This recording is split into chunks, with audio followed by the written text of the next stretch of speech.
Hi, this is Ed, and here you are in downtown San Diego. This is a picture that I took during this past Christmas time, evening, of course. That's the Embarcadero area of downtown, 92101. And many of those buildings in the front are condos, and then in the background are business. So that's the downtown.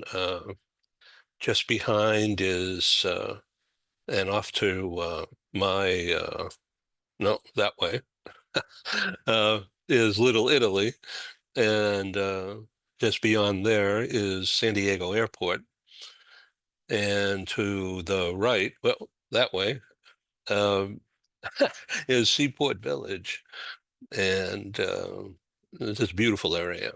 And where I live is just behind these buildings, 4 blocks in.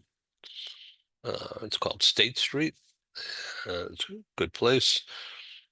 And we're going to be right back with an interesting talk show today. And I thank you for your kind interest to be here. See you in just a few minutes.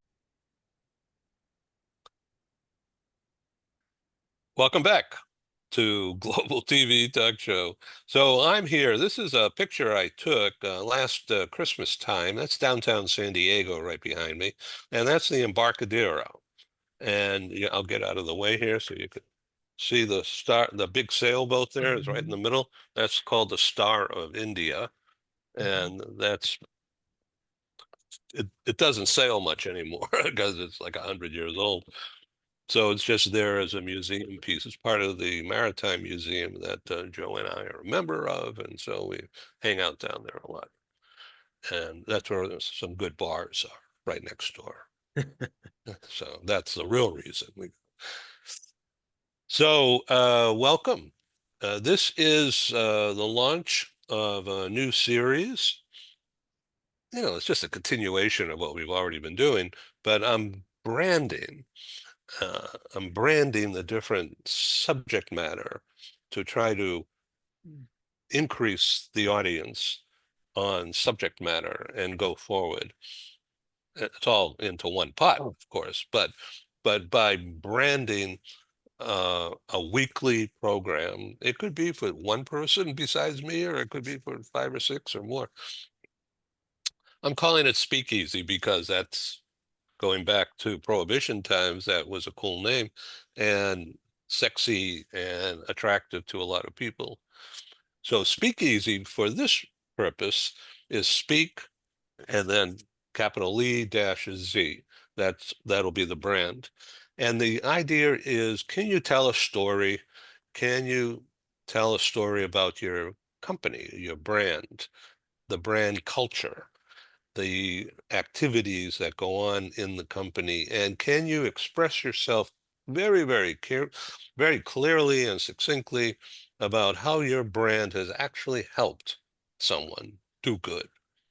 Help the company achieve something in detail. So that's what we're going to drive to on this show. Could be about anything. But the idea is to practice public speaking in front of the camera and in a group setting and in a low stress, business friendly way. So Chris Exline, welcome. Join us. Chris Exline is in Ukraine, and this was live when he gets on. And I've asked him to talk about what's going on there right now, and to some extent he'll be able to talk about that. But this is tenuous time, as you know, from the headlines, and so we need to be a little careful. So, Paul, thank you very much. The news today about uh, Paramount Global closing down Yeah. Paramount TV, but they're wrapping everything into CBS Studios TV, is what I read.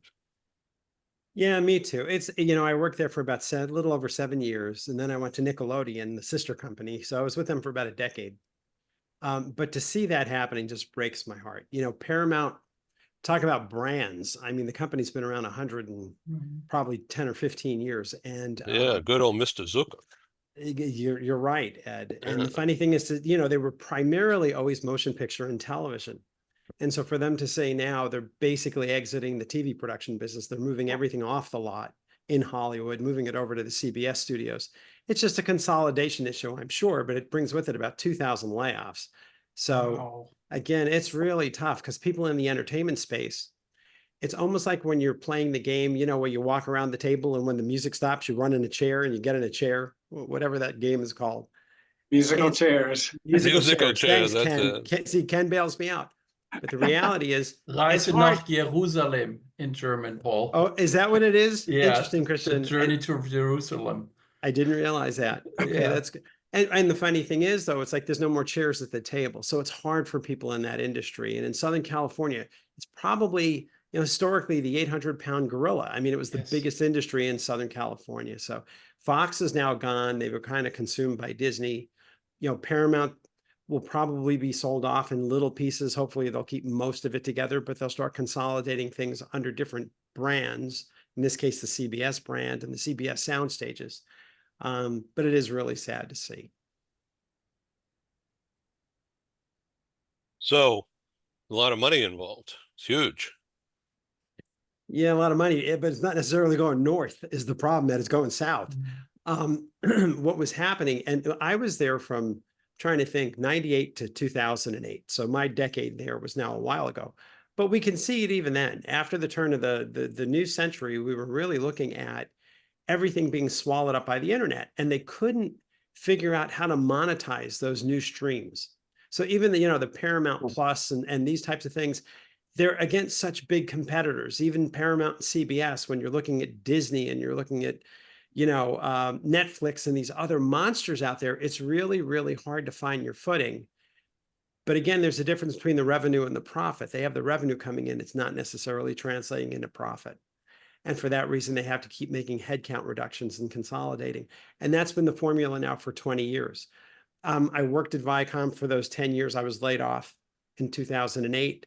I went to NBC Universal. They were bought out by Comcast, Comcast. Yeah. got laid off there.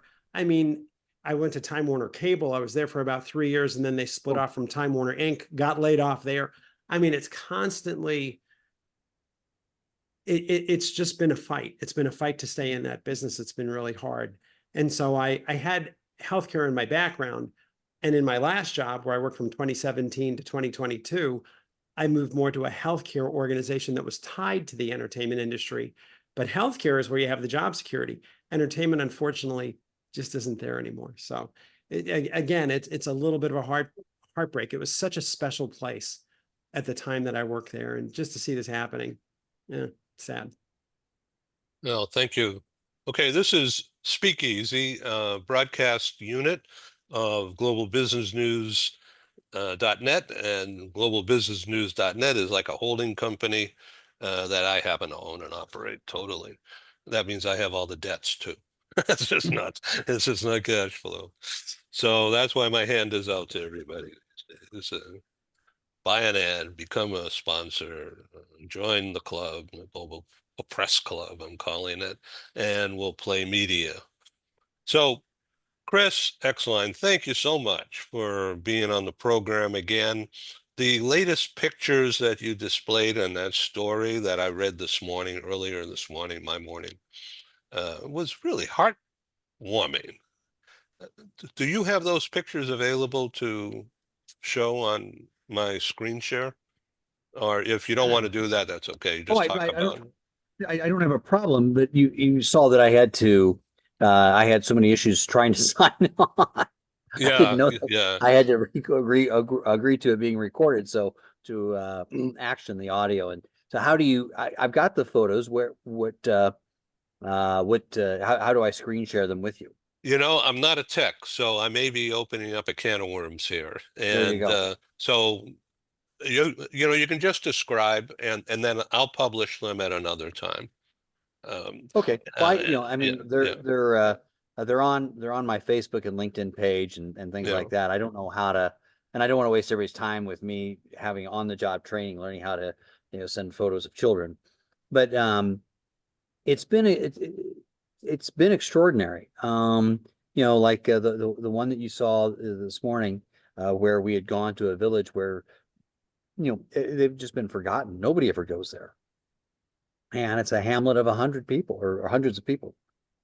And you go in and you reach these people and you touch them at their place of need. And I'd say as a senior executive, you know, and I've been CEO of a company for, you know, over 30 years, you know, the ability to actually meet people, talk to them, and to show them that there are people that in the US or Hong Kong or Dubai or South Africa that actually care enough to donate a mattress. It's the expressions on their face. And you know, what it made me realize is that as a, you know, in my days, you know, you really lead a very incubated environment. You know, like our offices were on the, you know, we have floors of a building in downtown Hong Kong. You only deal with those people. You go to an airport lounge, you go to a plane, you're met by your own staff, you meet customers, but everything is basically, and the customers you meet, you always meet high level customers. I mean, you don't, you know, really go into someone's home, and if you do, they're going to complain. And so, you don't really want to listen to, why they're upset about a lumpy sofa or something, or, but of course I love all my customers, for the record, since it's being recorded. But, it's just here, since I came here, I'm meeting, I know this sounds stupid, but I'm meeting real people with real lives, people that have been really impacted by loss, by fear, by destruction. I'd say that, while the children are amazing, last year when I was on the Russian border, delivering mattresses to, hundreds of elderly that weren't there because they wanted to be there, they just couldn't afford to go anywhere else. And it was one of the first cities that was overrun by the Russians in 2022. And, these people didn't even have mattresses. They're sleeping on the floor. And you see people that are so excited and so grateful about getting, there's no mentality of entitlement, to which is almost a trite expression in the United States today, and in Hong Kong, where I'm from. But, you understand what I'm saying. I mean, you're really meeting people at their place of need. And that's what made me change the entire corporate structure of what we're doing, is that, yeah, and Paul, I get what you're saying. I mean, thank God I don't have shareholders. I don't even have a board of directors, because I find that's annoying too. So, we don't have investors, we don't have shareholders, we don't have a board of directors. But I just was telling our people, what is all this stuff? What's all this profit? What's all this growth for growth's sake? Who in the F cares if we're the largest furniture rental company? We're here, we need to be able to give back. And so we need to have what we call, a railroad strategy, which is kind of a twist on the term. But our corporate train needs to be on two tracks. One, we have to make a profit. We have to have a business that's relevant to our customers. We have to, be here where there has to be a business reason for us being here, and we are making a profit, and we're also cash flow positive, which is a huge difference. But then also, we've got to give back. I mean, these people are suffering, mothers, wives, children, in this little town. We just passed 90 people that have died fighting the war, defending Ukraine's right to exist. We've got to be a corporate citizen. And even if people don't care, or, I mean, I shouldn't say that, if no one joins us, it's still our responsibility to be a good corporate citizen. And, for me to be, at 60 years old, to be able to have kind of this new lease, it's been the most exhilarating. I hate to use that kind of word, but, it's been a blessing for me to be able to restructure our corporate perspective to make sure and ensure that giving back and being a good corporate citizen, being a part of our communities, is as important as the business offerings we have to our customers. Thank you. You definitely are a communicator of the year, because you're spreading the good word about how an American business executive, a wealthy individual, educated at the best in the U.S., and you've been a Do you star want me for to go? 25 Should I go years. put on? Should I go put on the shirt? No, just But just the idea of this show, Speakeasy, is exactly what you just did, is to talk about how your brand has actually helped people. And Well, no, I'll never be able to top what you have done.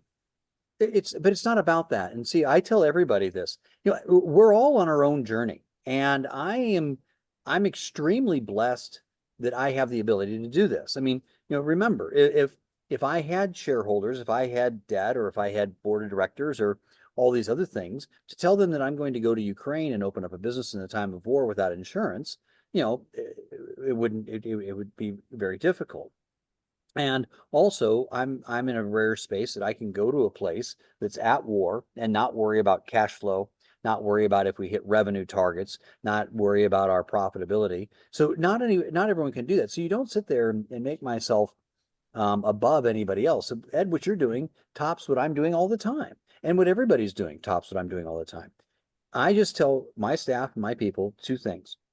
If I have a chance to make a difference, that's a chance I have to take. And by being here, I want my actions to be my statement. So, in a way of communicating, I believe that it's a more powerful communication tool by me being here and coming back here than just talking to people about what I want to do. Ed, can I say something real quick? If you don't mind. Please. Yeah. Chris, the stuff that you're doing blows me away. I just need to say that. When you look at society these days, the best and the brightest go to the best schools.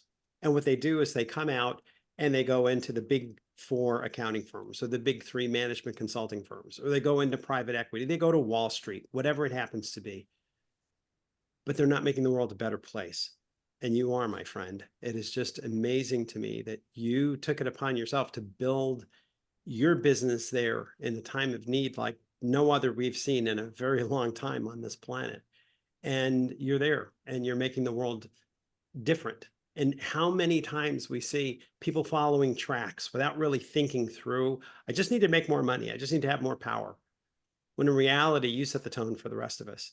Really, if you want to make that kind of difference with your life, do what you're doing. So I beg to differ. I'm very humbled by your saying that we all make a big difference. On this call, my friend, you are making the biggest difference of all, and you are the role model for the rest of us. I just want to say that. Not at all. And it's a funny story is my alma mater. They actually had a lunch for me in May because they'd never seen someone from my school that had actually really given back in a material way, and so they kind of wanted to know what was going on, and also they, after I damn near destroyed the company, they said that they'd never really seen someone, because we've now come back, and they've never. And I said, well, one, no one would buy it. There were no strategic buyers. Two, no one would fire me. And you guys declined to have me come back and teach full time. So what else was I gonna? No, but and thank you for that, Paul. But really, it's everybody's on their own journey. Everybody's got to follow their own leading. I'm also blessed.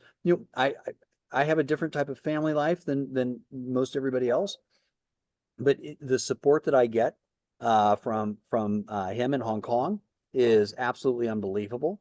And managing that, it's just, so who could leave their family unit, leave their friend unit? It's very unique. So it's not anything laudable. It's just my calling and my journey at this stage in my life. And that's, I really believe that with every fiber of my existence. You're an American hero. And enough of this for now. Okay. Ken Lloyd, jump in here, please.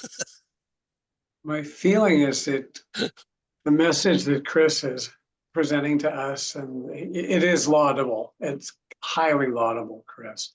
I'm thinking this would be wonderful to encapsulate in a book that's given to every MBA student across America so that they can see, let's not just focus on bottom line and profit and how much money we can make and then how to get acquired and then double it and make more. That's all fine. That's good. It's growth. It contributes. But the other side is truly focusing on doing some good. My dad used to say, if you do good, you'll do well. And you're doing so much good, and you are doing well. And we're so glad to see that. Your message is so important. We sit here in awe of the wonders that you're doing and agree, because there is great satisfaction in helping other people. And we know that you sense that, and we all do. But to see the degree to which you're doing it is seriously, and you're shaking your head no, it's nothing less than remarkable and highly praiseworthy. So we salute you and we thank you for doing what you're doing, certainly in Ukraine. God knows they need your help. And it's just a wonderful step to be taking. And I'm so glad that we're so glad it's this fulfilling for you, as well as the many people that you're helping. So, are you going to be invited back to Cambridge? Massachusetts, yes. England, Yes. I've never been invited before. Yeah, okay. Yeah. This is super cool. So, meet Eric, new customer here.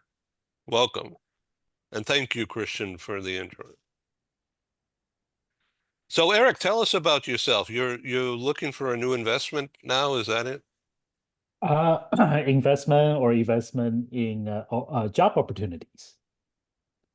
So give our audience and and the others on the show a brief synopsis of how you've been living your life and your work in being an entrepreneur and investor. Sure, sure. I would say I'm a little bit different from a majority of colleagues of my age. I kind of did my career backwards. I'll explain to you why. So first of all, I was trained as an architect in undergrad, and I also studied construction management for my graduate study, right? However, instead of going to a big architecture firm and get a sit-down desk job being an architect, I actually started my own real estate development company with a classmate of mine. And we started by buying properties and develop them in Los Angeles.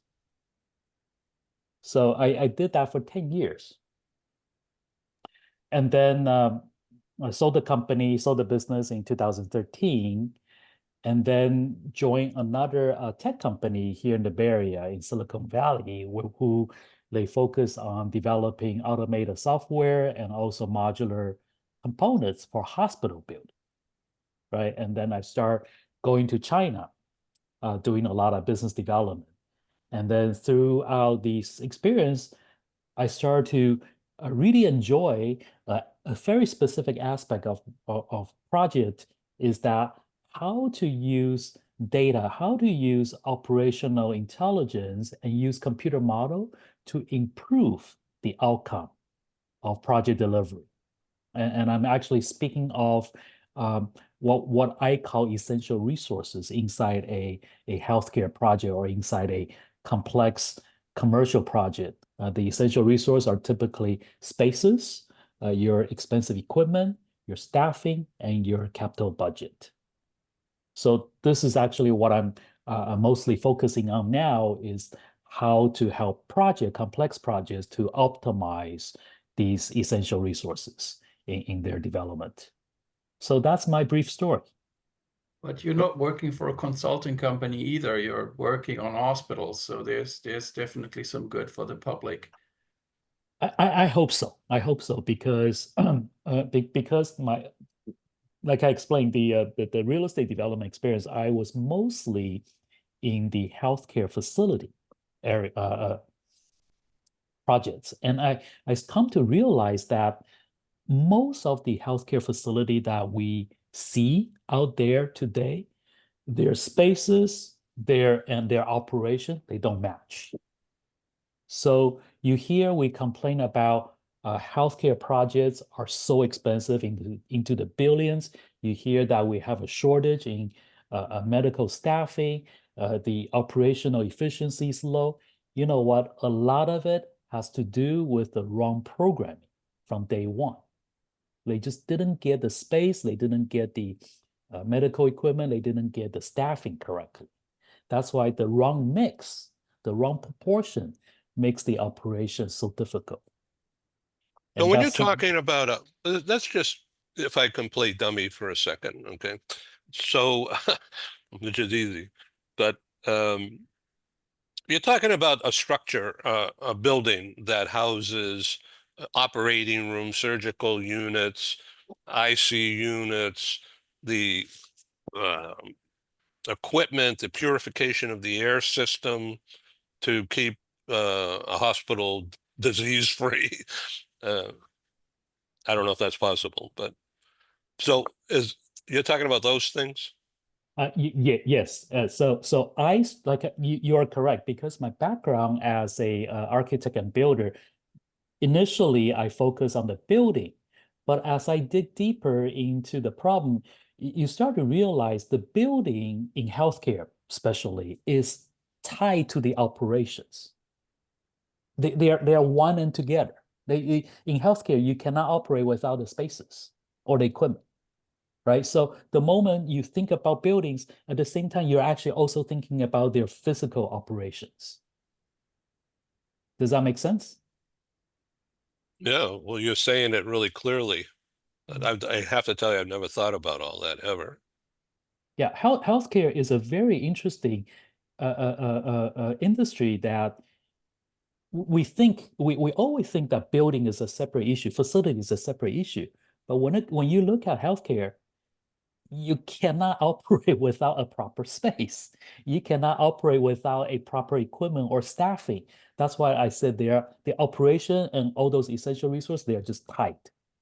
So let me just bring up down the street here, 1 mile from where I sit, is uh, medical center area of San Diego.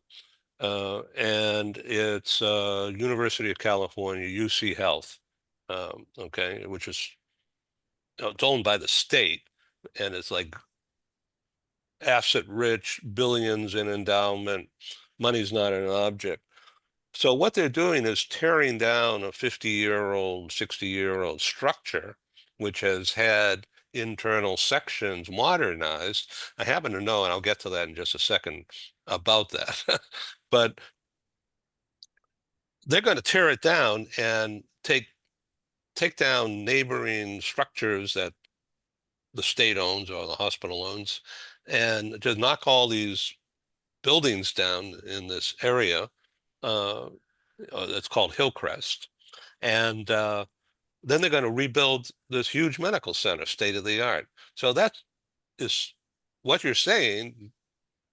That is exactly what's going on right now down the street, And and or beginning to start to go on. and Yeah. what I typically my aspiration is to help these gigantic projects to be on the right track on day one in terms of programming. When I say programming, I meant the program of the essential resources, the spaces, the equipment, the staffing, the budget.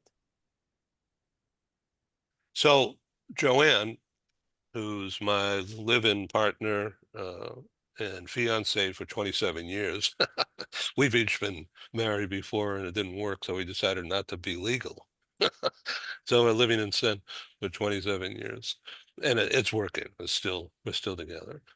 Um, so, and talk about second halves. I met her when I was 52 years old, and that's 27 years ago, folks. So I know I don't look it or act it, but and I've been blessed because she's kept me young. So she suffered a major fall getting out of the car and downstairs in the garage. So we're in a condo complex here. Uh, so uh, a long time ago, I was an Army medic. I was trained as an OR tech by Harvard Medical School physicians. And we're in a unique unit. And I was trained to be an OR tech to the surgeons, sort of like a nurse, but in the OR. So anyway, she fell out of the car, and for some reason, her ankle shattered, and the bone spur broke through the skin, and blood was everywhere, and she was crying and screaming, and I said, "Holy shit!" So I took off her shirt and put her around the leg, tourniquet. All right, didn't stop it, but controlled it on the phone to 911. And San Diego Fire Department headquarters is 2.5 blocks from where we're living, thank God. And the fire engine, the rescue guys were there in like 5 minutes after I got off the phone. They came in, swooped her down. I explained what happened as far as I knew. There was no head damage, but just trauma. They put her in the ambulance and off she went to UC down the street, trauma center. And she was sedated, and a couple hours later into the first of 3 surgeries within 30 days. So the surgeon, I'll be real brief, happened to be a woman, and I won't divulge her name. She probably won't like that, but she told me after the second surgery that if they can't put all the ankle pieces together, they're going to have to amputate her foot. So she says, it's serious, but I'm going to try something with metal plates and things like that, if we can loop it together. It worked. And so they didn't need to do that. But she was laid up and in a wheelchair for 6 months until just before Christmas. She was a sales executive for Expedia in the region here. So I wheeled her in to the Christmas party, the industry Christmas party. Everybody was almost tear-provoking right now. Just so UC has all that equipment, and I don't know how it all worked. You know, Erica, I'm not into all that, but it worked, and they pulled all the resources together and helped this lady, right? And now they're beginning to tear it down and rebuild, and with AI and super technology. So tell us more about what you want to do with all that experience. You would think that if it's not UC, then there's another organization that could use your help. Uh, Technically speaking, let me say it this way, is food for thought. It takes about at least 10 years from the design to the completion of the project. So watch out those projects. It's probably going to be 10 years before it become operational. So this is what we say in our industry is that the healthcare facility, by the time it's operational, is already obsoleted, Oh, wow. right? 10 years. I mean, think about how much technology can change, how much operations, when I say operation, like medical treatment procedures, the workflow can change in 10 years. Right. So the idea, what I want to do is how to minimize those gaps between the time you start planning versus the time you operate. And don't forget, the day you start operate is only the first day. The facility has to sit there for at least 50 years. And how does that facility and everything goes inside that facility can sustain a 50-year operation and still have the maximum efficiency, right? I'm not saying the doctors and nurses, they are not working hard. It's just that a lot of times what we don't know behind their scene, you can hear their complaint. There's the functional spaces is not correct. The equipment they're given is not correct. Maybe the software is not working right either. And I can even tell you in healthcare industry, one of the biggest problem they're facing right now, and nobody's talking about it, is their barcode system on their medical supplies and medications. In a hospital inventory system, they have to use something like, probably an exaggeration, probably a dozen different barcode scanner and computer software in order to keep track of all the inventory and medication that is coming in and out every day and tied to the billing system. So this maybe give you a little bit of idea why our healthcare system is so expensive. It's because it's so complex. And to answer your Wish you well. question, I'm hoping that, at least from my aspect, being an architect, or building expert, I really hope to help them to minimize the waste. Whatever I just described, the wasting efficiency or wasting space, wasting capital, let's minimize it by giving the right matches, the right balance to all these resources.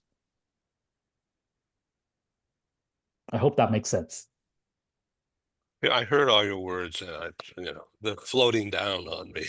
But Oh I don't no, know. I don't know if I'm digesting. then I'm not doing a good job. No, no, no. I'm a dummy. Ken, how's your book coming? Can you mute?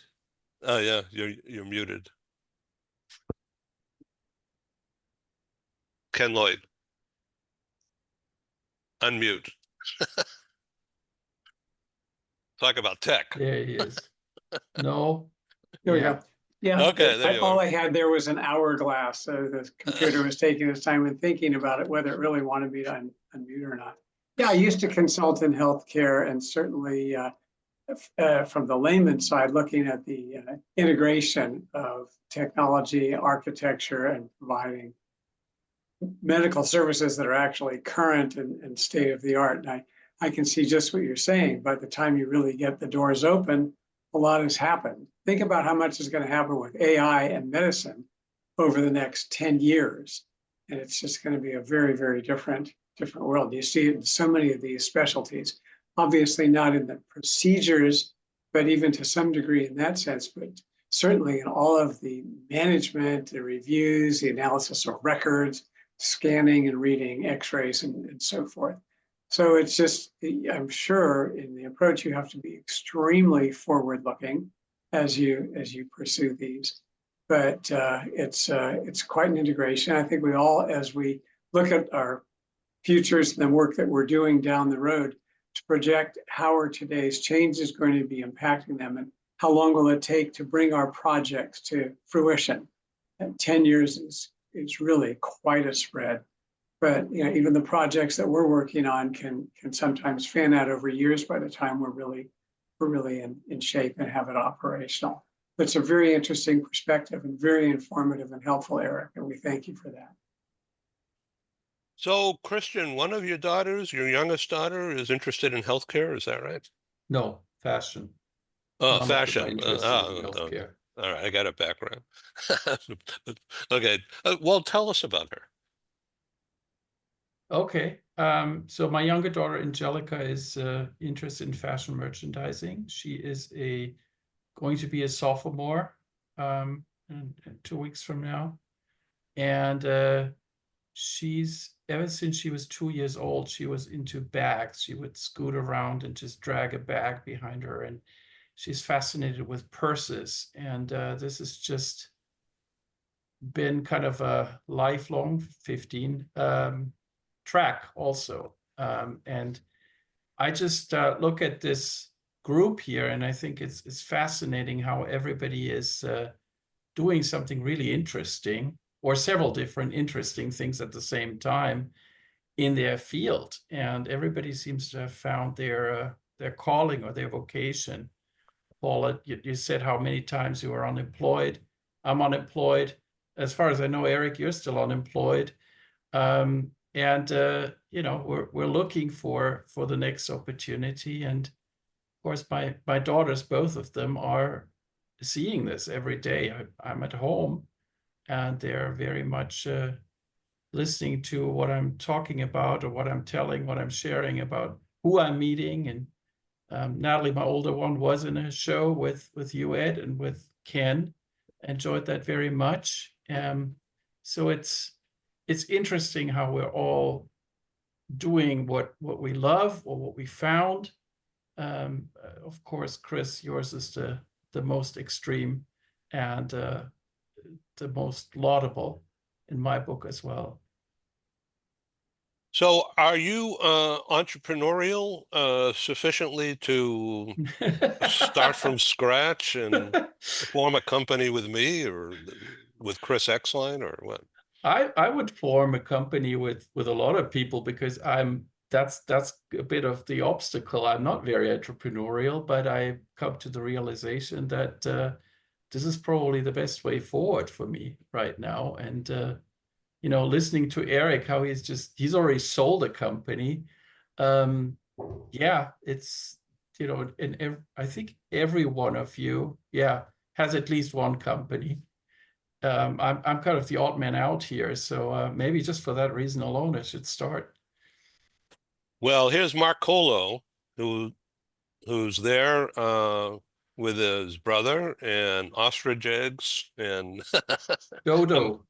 somebody else. I can't see who that is. So, Mark, how you feeling today? I'm feeling pretty good. It's different each time we meet, so it's joys of Parkinson's, getting used to that. So, but all in all, I think I'm doing pretty good. Trying to plan a trip back to New York here, probably in the next couple of weeks or so. Take the family up there. My kids have never been to New York City, and I can't wait to show them and see their eyes light up with seeing some of these amazing attractions out there. So, and dodging the COVID, I'll be doing some dodging out there probably as well, trying to be kind of cautious as I walk around there. So, Yeah, make sure you get that that vaccine as soon as yes, it comes out. yes, I'm gonna probably do that today.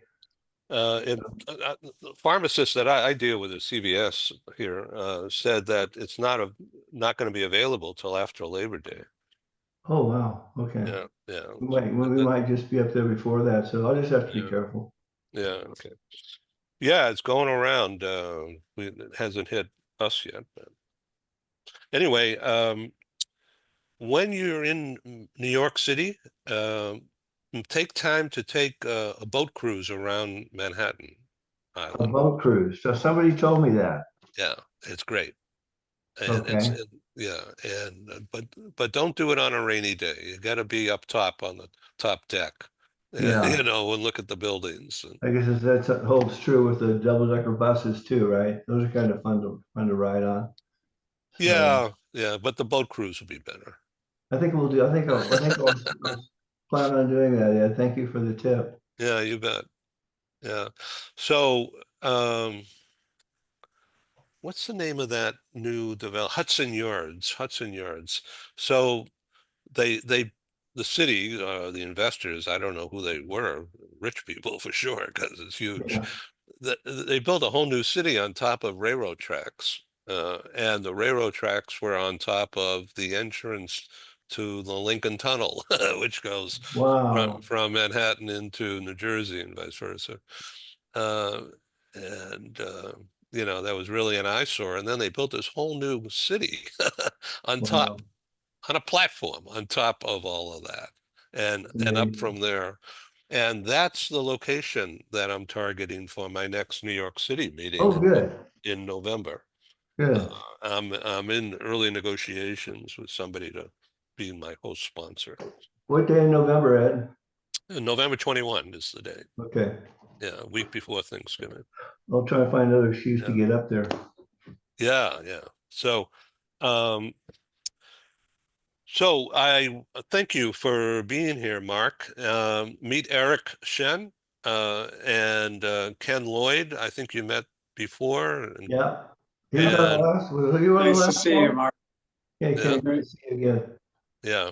So Mark has been an executive in the household goods industry for many years. Is in retirement now, but he and I. So because of his affliction with Parkinson's, he has introduced me, and some of you already know this story, but for the sake of our new audience out there, he has introduced me to doctors and research scientists. And together we launched a medical TV talk show series, and we've done several. And we have the next one coming up on September 5. And Mark, why don't you tell our audience and the gentleman here about Jana Stoudemire and Axiom Space. Oh, Jana, yeah, she's a sweetheart, bright woman. She's out hitting the pavement trying to get the word out about their space station that they have, and they're developing out in somewhere in space. I don't know, I don't know exactly where that is, Ed, but it's somewhere up there. So, but she's very bright. She's got background in years and years of study about what this discipline is they're trying to come up with, which is testing, doing earthly tests that you normally would do on the Earth here in outer space. And the exciting thing about it is it takes the whole element of gravity out of the picture, completely out. So I guess they can get pure results, pure numbers and statistics that they're looking for. It seems to be a more effective way to do their testing. So what we're talking about is brain surgery and neuro molecules or whatever. Dr. Howard Fedoroff is going to be our special guest, and he's leading the charge into that kind of thing.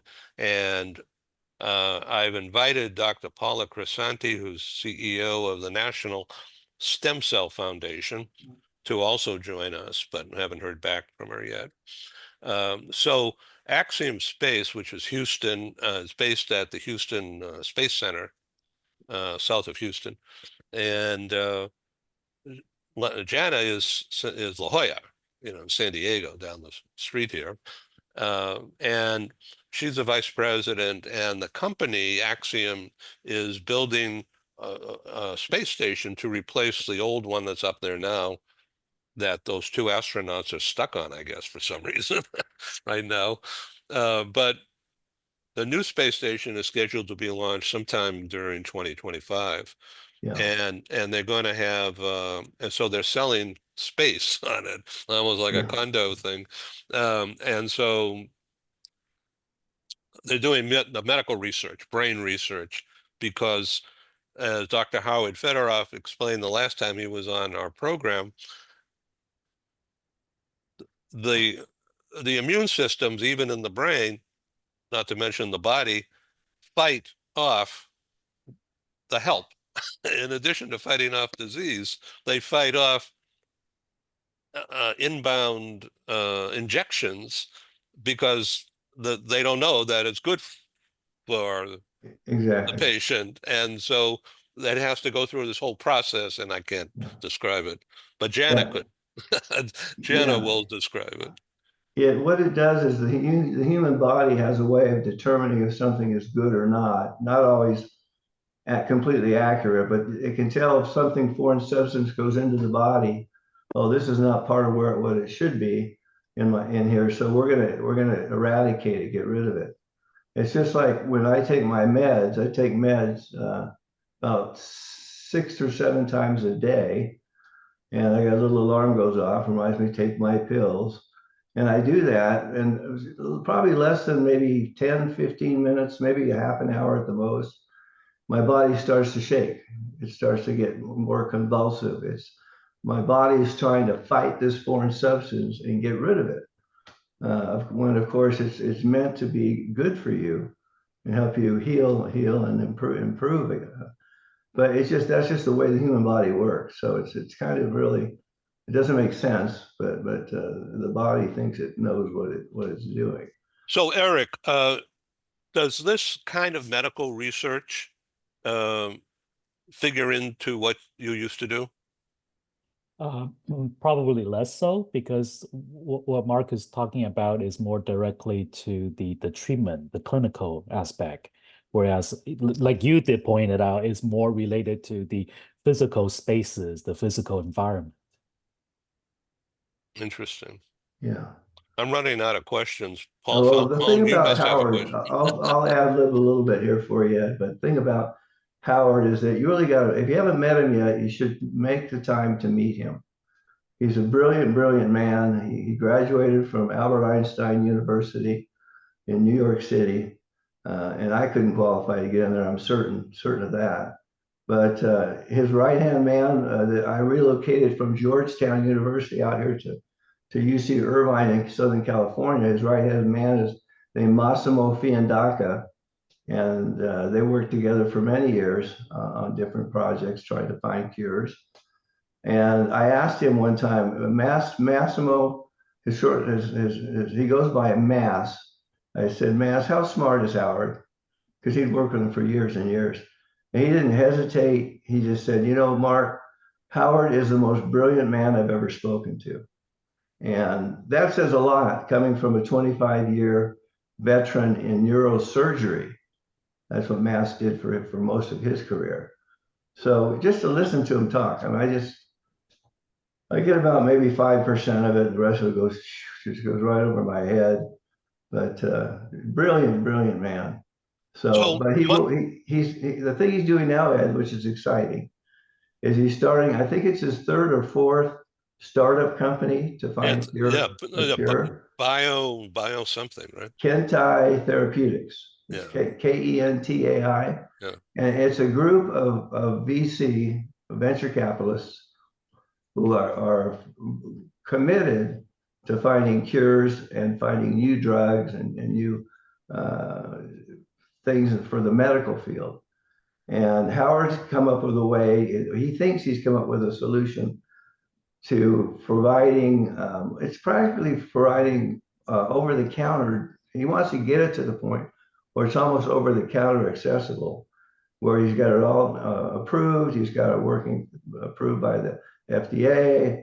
He's doing everything he needs to get it in a clinical environment, and then to start doing some testing with some of these things, these products with people that actually have Parkinson's and Alzheimer's. Marcolo, about a year and a half ago or so, 2 years back on the medical TV talk show, you introduced me to the woman who was recognized by the French government with the Chevalier. And I can't remember her name right now, but you know her and you knew her husband. I did. I knew her husband Yeah. Pablo very well, and I'm trying to remember. She has an Italian name. She's Italian, and I'm trying to remember what her last. I haven't seen her in years. I need to Yeah, get back. it's not Botticelli, it's Botta something. I'll find the program and I'll send it around because Yeah, it's and what's fascinating. interesting about her, when I met her, um, Paolo Corsi, he was a gentleman that literally came up with the circadian rhythm, which is this. Many of you who are familiar with medicine will know what that means. But it's kind of what's the optimal time for you to do things, what time to eat, what times you go to bed at night, how long should you sleep. And it's all specific to each one of us. It's different for everyone. And he came up with that, and he said that he believed, and he proved it, he believed that all the organs in our bodies, that they are interconnected and they work with one another. Prior to that theory he had, and prior to proving that, it was basically everything was disconnected. So every organ in your body just functioned by itself on its own. And he proved it was just the opposite. He proved that no, they're all connected. So Estee Lauder, big cosmetic company, they funded him to make this movie. He and two other professors from two other universities, and they made this movie, and it's just brilliant. Maybe I'll send out a link for it. I think you can find it on YouTube, but it's worth watching because he goes through all what they thought about, how they came up with the hypothesis, how they proved it, and it's pretty amazing. Now, why did Estee Lauder do that? Because that has something to do with Skin, skincare? healthy skin. Exactly. That's the way they moved into, so they can say that they've got that whatever that mechanism is as part of their makeup. You know, when you get the different makeups they produce.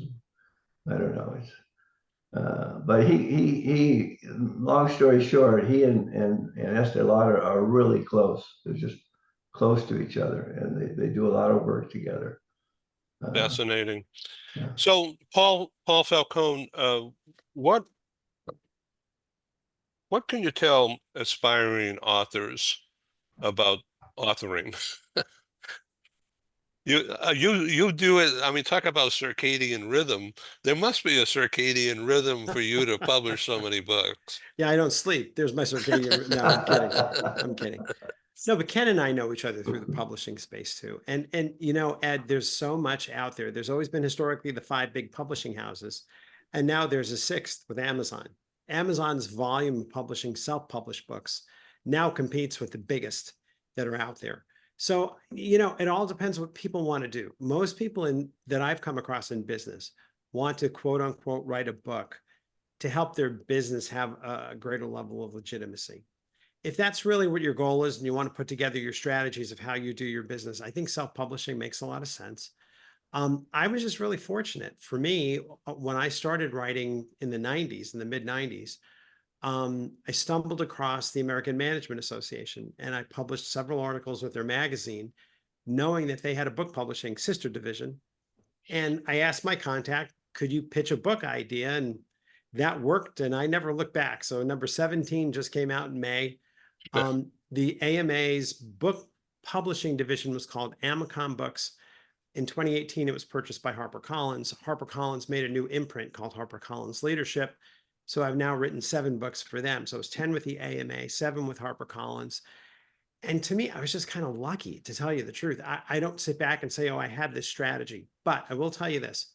Where I did start my research was with a book called Writer's Market. And Writer's Market is still the go-to book in the space. You could pick it up at Barnes & Noble, you get an online copy on Amazon, whatever you want to do. It's not expensive. I'd say $30 or something. But it takes you through all the different genres. And it'll say, if you want to write a book on cookbooks, here are all your publishers. Here's what they're going to want to see: a query letter, a sample chapter, a blah, blah, blah. And then if you want to write on business, or you want to write on fiction, or you want to write in poetry, that kind of book is very, very helpful. And also gives you contact information. And I think that book has stood the test of time, because anyone who's serious about writing a book, that's really the first place to go, because you get contact information, you understand what the whole game is. And that was really their goal, was to give you the 30,000 foot view of what goes on and to get into the publishing space, but also to get into the weeds in terms of, here are the different publishers, here are the contacts, here's what they're looking for. So for anyone who really wants to do that, Ed, whether you go self-publishing or not, get that book just to educate yourself on the industry. And Ken, I don't know if you feel differently than that, but that's always my recommended resource for anyone who's interested in learning more about publishing something. Ken? Yeah, totally agree. I think the other factor to keep in mind is if you want to write a book, you should truly enjoy writing. I just find it to be, it's a hobby, it's a pastime. I'm not much at home repairs. Our garden is horrible, but I do enjoy writing. And I'll write anything. And when I was back in high school, my sister used to say, you have a magic typewriter. And that's how long ago this was, but almost like a Ouija board. And I like to see what comes out. I think the blank page is just, that's fine. And now it's a blank screen. And right, I have a lot of stuff I've written that hasn't gone anywhere, but I've written for all sorts of stuff, hobby type writing. I mean, years ago, I had sold television stories. I had written some and sold game show questions. I will write whatever, and certainly research my doctoral dissertation back at UCLA, and even at the same time doing other writing, and then started doing business books like Paul back in the 90s. Newest one coming out in December, another Dummies book. It's an update of my Dummies book on performance appraisals. And I enjoy writing it. And I think the big complaint is that you're kind of overwriting this. Peel back a bit. You don't have to say quite that much. I like to be thorough and cover all the bases. But it's a great hobby, as well as at this point in my career, something I'm focused on even more heavily, although I would do it well. As Paul said, we don't sleep. You know, you start writing. I can get an idea in the middle of the night, literally, and get up and start working with it. But it's fun. I enjoy it, again, because it happens to be one of my hobbies. Chris? No, I'm kind of just amazed at people that can, memorialize, codify thoughts and clear strategies in a way that people can understand them and use them. So, I think being an author is phenomenal. And I think, it's kind of like what Paul was saying. I think it's always kind of a dream to write something, because it's just so damn hard to do so. I think all of us are of the same age. We actually have a link with Jack Nicholson and As Good as It Gets, as he's sitting there writing, and forced out of his shell. But I mean, you can see that he's Melvin Udall, I think was his name, and what is it in the classic scene? He's at the publisher's house, and she the receptionist says, how do you know women so well? And you start with a man and take away accountability and reason, and probably not the best thing. Again, I forgot this is being recorded, so but yeah, but to recover on that, I mean, I just think it's fantastic that people can sit there and take all of these complex ideas, all of these different things, and weave them together into a book. And so yeah, so I look forward to hearing about the name of the book that's coming out in December, and I look forward to after this call getting Paul's book on Amazon, and getting to learn a little bit more about what's going on in that field, because the art of reading books, I think, is one of the things that's been lost in the past 10 years. It used to be such an important part of who we were, and I think that's being lost by media or smartphones and things like that. But yeah. Paul, your book, hot selling book, First Time Manager. Did you write that for Gen Z in management?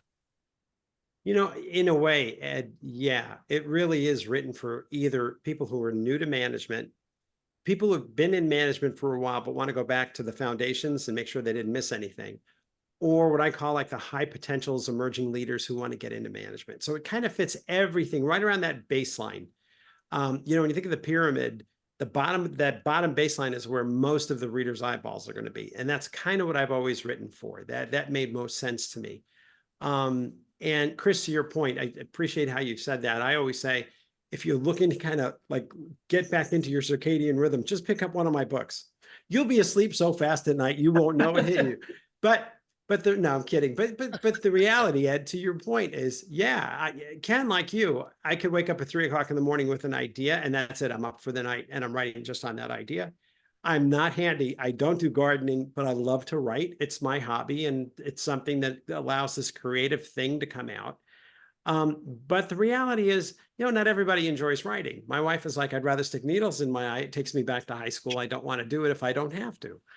And that's okay too. So, and to your point, Ken, I would, be true to yourself. If it's something you really enjoy doing, that makes sense. If you only want to write one to kind of highlight your business strategy and get it self-published, that's fine too, because it's a limited exercise. But for me, like you, Ken, it's a hobby, and I just have fun doing it. It's a very creative way to express myself and my ideas. So As we come to a close, Christian, take over. Well, I had a question for Chris. Chris, you just said that you couldn't imagine writing a book, but you must have written business plans and detailed sets of instructions for your executives and to figure out where the company was going to go. You said that it was a challenge. It seemed to be a challenge to you to write very clearly. You must have done that. So I think you're underselling yourself here. Well, I'm not a best-selling author. I will confess Oh, that some of okay. the business plans that I've written are just absolute tours de force. I mean, they are just masterful pieces of work. I'm joking. But I will. What I will say is, as a leader of a multinational company, you do learn how to be very clear, because once the difference is when you press send, it's gone. I mean, that email's out there, and that's the communication. And how people will interpret it, people in India or Egypt or Singapore or Spain, they all interpret it differently. And so when you're trying to communicate a vision of where we're going, and when you're trying to lead a company, especially through crisis, I mean, when we were growing at 100% a year, I mean, my gosh, you could do no wrong, and anything I said was just, it's not gospel, but because of those books are in a totally different place. But but when my company collapsed, and when we crashed, and you're trying to take over the remnants and lead people through that crisis, then clarity and vision is extremely important. And so, Christian, what I'm saying is, Christian, we've all been there. And I don't think we can go back to the heights unless we've actually had some of those experiences. And, and there were days in July 2010 that my CFO and we didn't know if the lights, if we would, when we turned off the lights at night, if we'd turn them back on in the morning. It was that dire. And, and that's one of the things that kind of shocked my alma mater is there's like, how did you stay around to bring the company back? That's what I was saying. Well, no one could fire me and no one would buy it. So it was like, and some of those assholes that were classmates of mine in private equity, in investment banking, in consulting, that offered me things for brand equity to help me out. I had some choice words that probably aren't being printed anywhere except The Economist and the Financial Times these days. So listen, what I love about this, Ed, and thank you for bringing all these people together, because it really is a collaborative group of people that bring different insights and different skill sets into something that can kind of be not only encouraging but beneficial to everyone concerned. Well, my dream for Speakeasy has been realized. And so thank you all for being on the program. And please come back and do it again. I'm going to try to do this show in some form or another once a week. And I will keep you informed. I may take a week off here and there, but even if it's only one other person plus me, then in that case, it'll be a really quick show. Hey, Ed, Yes, Mark. I want to add one thing. If you go down to the chat, down there at the bottom, you click on the chat, you'll find I put a link. It says 11, and that's in parentheses post, and then it has a up and down line, and then LinkedIn. If you click on that, it'll take you onto my LinkedIn. And I put months ago, I put down that actual video by Paulo that he made with Estee Lauder. So you'll read that. If you read down about the fourth or fifth paragraph down, you'll see another link. And if you click on that link, that will pull up the actual film that he made with Estee Lauder. It's probably, I think it's maybe 20 or 30 minutes long. So it is a sit and watch. But brilliant man. He lived down in Laguna Beach. He used to swim every morning out in the ocean. Surprised he never got attacked by a shark, but he loved swimming in the ocean, and just a bright, brilliant man. And his wife, Emiliana. Emiliana Oh, was yeah, a that's it, number Emiliana. Yeah. Borchesi, I think it is. Emiliana Borchesi. And she literally worked in the same building as he did at UC Irvine. Largest building on campus. It's their neurological building, and he's on the top floor. He's got the biggest office on the whole floor, and everyone knew Paulo. They all knew and loved him. So it was a big loss when he had a heart attack in his bed at night. Just went like nothing. Went instantly. So he didn't have to suffer, which was good.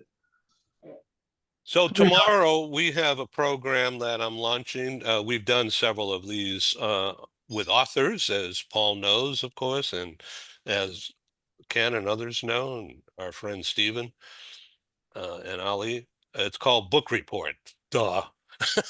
But that's going to be the name of a talk show. And so if you want to come back tomorrow, it starts at 9 a.m. California time. Book Report. And we're going to just focus in on a book of the week or more than one. Sounds fun. So anyone who wants to learn how to write a book, I'm sure our friend Stephen will sell you an idea and make it all work. And Paul, if you want to chime in, and Ken, that's great. So I thank you so much for being on Speakeasy, and that's exactly what we experienced here. Easy speaking. Ciao. Thanks, Thank you back to all. you. Take Thanks, care, Ed. Thanks, everybody. everybody. Thanks. Thank you. Bye. Bye. Thank Bye you. all. Thank you.